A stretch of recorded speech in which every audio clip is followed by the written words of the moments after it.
Assalamualaikum warahmatullahi wabarakatuh. Hai adik-adik, aku Kak Salma dari jurusan Pendidikan Matematika di Universitas Siliwangi. Nah, sekarang kita masuk kepada sifat operasi hitung bilangan bulat. Sifat operasi hitung.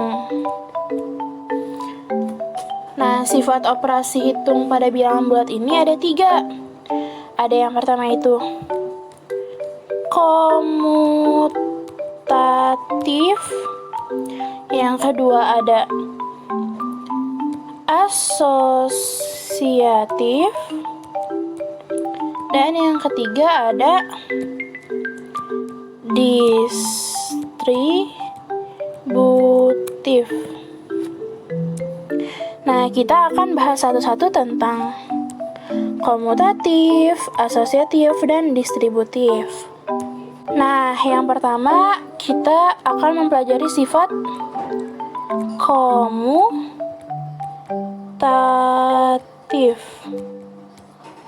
Sifat komutatif pada bilangan bulat bisa dikatakan dengan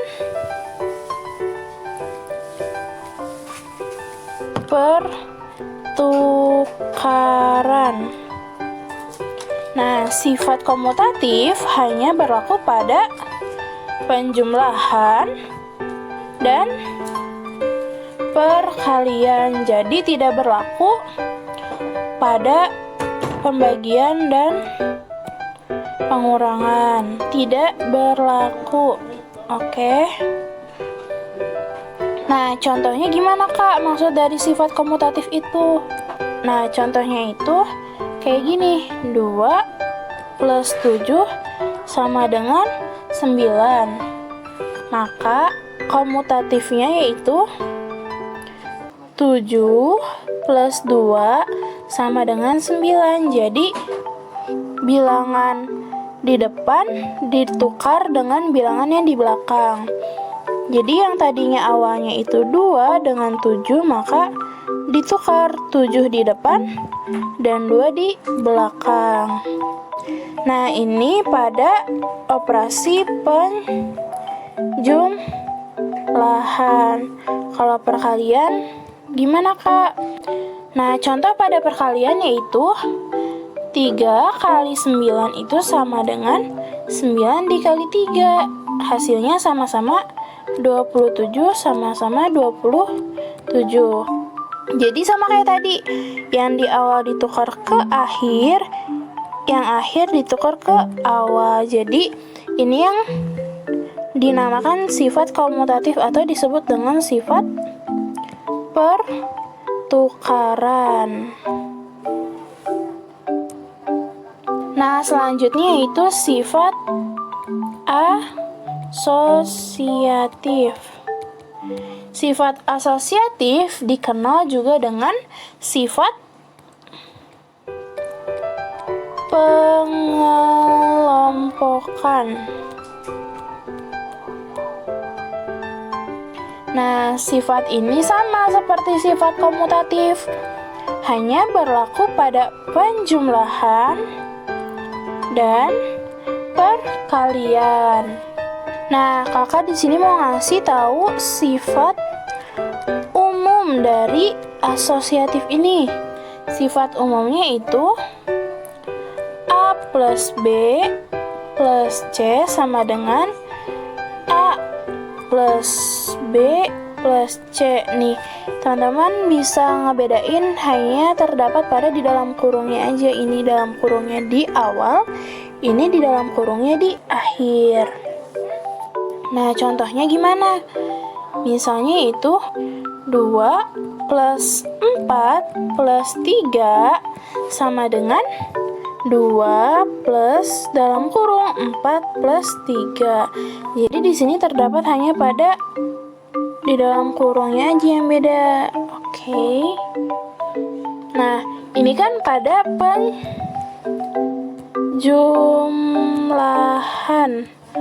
Kalau perkalian gimana, Kak? Nah, sifat umum dari perkalian yaitu, Kak hapus dulu.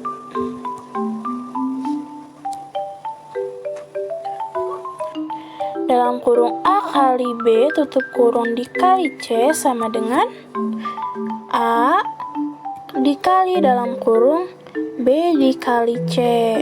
Nah, contohnya yaitu dalam kurung 2 dikali 3 tutup kurung dikali 4 sama dengan 2 dikali dalam kurung 3 kali 4.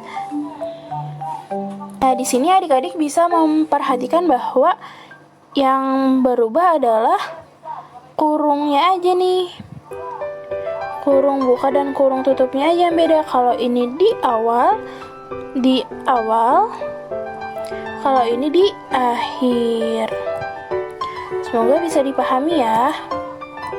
Nah, selanjutnya yang terakhir, kakak punya sifat distributif. Nah, sifat distributif ini disebut juga dengan sifat penyebaran.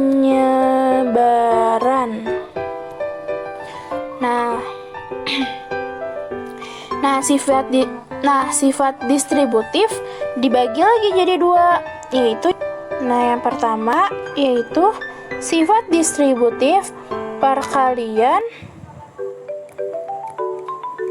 terhadap penjumlahan. Yang kedua yaitu sifat perkalian terhadap pengurangan. Contoh sifat distributif perkalian terhadap penjumlahan yaitu contohnya yaitu 2 dikali 3 plus 4. Nah, di sini penjumlahan ya.